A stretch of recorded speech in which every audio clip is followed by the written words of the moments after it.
देखिए, शैतान तो चाहता है कि आप अपनी जुबान को गाली देकर, बुराई करके आप जीवन की भलाइयों को ना देख पाएं। वो चाहता है कि अपनी जुबान को जब आप गलत इस्तेमाल करेंगे तो अपने जीवन में, अपने बच्चों के जीवन में गलत बातें देखेंगे। शैतान ऐसे ही चाहता है, लेकिन परमेश्वर चाहता है कि आप अपनी जुबान का इस्तेमाल करें और इसे इस्तेमाल करना सीखें कि कहां पर कैसे बोलना चाहिए। वो जो सूबेदार था, उसने किस तरह अपनी जुबान को अपने सेवक के लिए चंगाई को लेकर आ गया। अपनी जुबान से कितने बड़े विश्वास को पर प्रभु यीशु मसीह के सामने प्रकट कर दिया। और प्रभु की जुबान देखिए कि किस तरह उसने बोला और वो तुरंत वो दास चंगा हो गया। ऐसे आपकी जुबान है, इतनी कीमती आपकी जुबान है। आपकी जुबान आपकी कीमती है, आप इसे इस्तेमाल करना सीखें। आमीन। आज से जब आप जाएंगे अपने घरों को, आज से जब आएंगे अपने परिवार में, अपने गांव में, आप अपनी जुबान को पैना करें। इसे थोथा ना बनाएं, इसमें जंग ना लगने दें, इसको पैना बनाएं।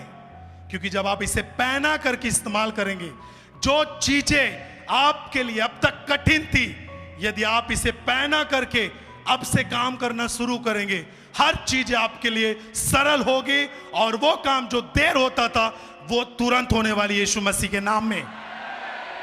जोर से आमीन, हालेलुया। एक वचन और पढ़ेंगे आपके लिए, हमारे साथ निकालें इफिसियों की पत्री, उसका 4 अध्याय, उसका 29 और 30 पद, अध्याय उसका 29 और 30।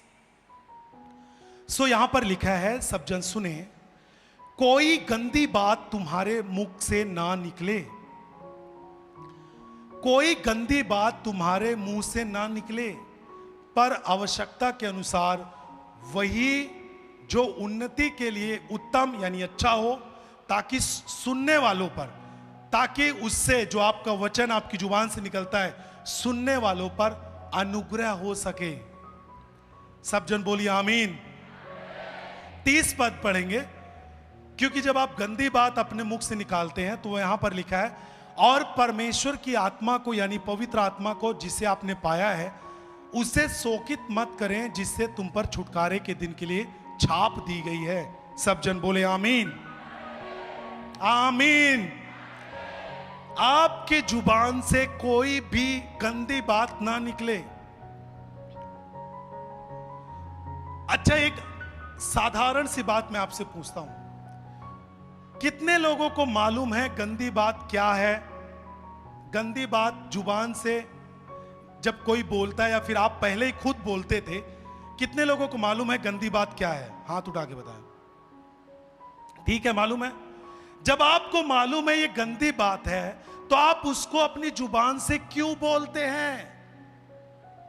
इसका मतलब कि आप गंभीर नहीं हैं जीवन के लिए।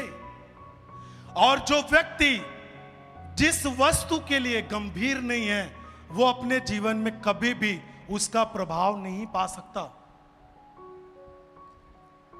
एक पढ़ने वाला लड़का या फिर लड़की अपनी पढ़ाई के प्रति यदि गंभीर नहीं है, तो अपने जीवन में कभी भी वो सफलता को नहीं पा सकता, यानी कभी भी कोई जॉब नहीं कर सकता। लेकिन जब एक पढ़ने वाला लड़का या लड़की अपने पढ़ाई के प्रति गंभीर है, तो वो अपने जीवन में सफलता को पाता है और जल्दी पाता है।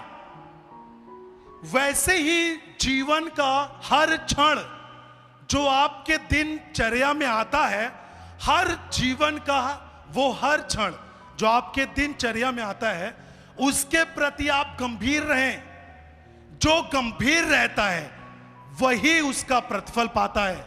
जैसे पढ़ने वाला लड़का अपनी जॉब को पाता है, जैसे काम करने वाला व्यक्ति प्रमोशन पाता है। जब से आपने धान के बीज जो थी, आपने जिसे हम बेहन बोलते हैं, आपने उसको छीटा, आपने उसको समय समय पर पानी दिया कि नहीं?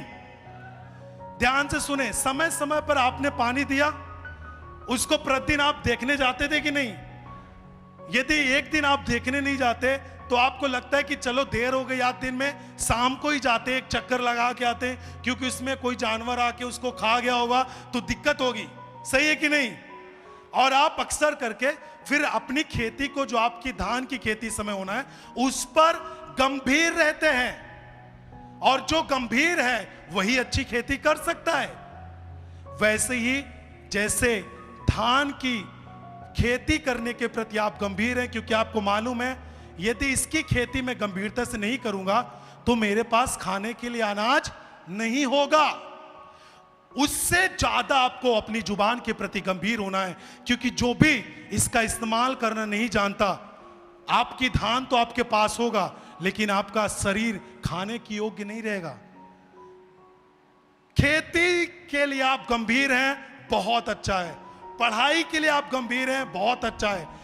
उससे ज्यादा आप गंभीर रहें अपनी जुबान के प्रति, क्योंकि जो इसे जैसा इस्तेमाल करता है वैसा प्रतिफल पाता है। यदि आप अच्छे काम के लिए इस्तेमाल करेंगे, आप अच्छी सफलता को, आशीष को, जीवन को आप अपनी जुबान के द्वारा उसके प्रभाव को आप देखने पाएंगे।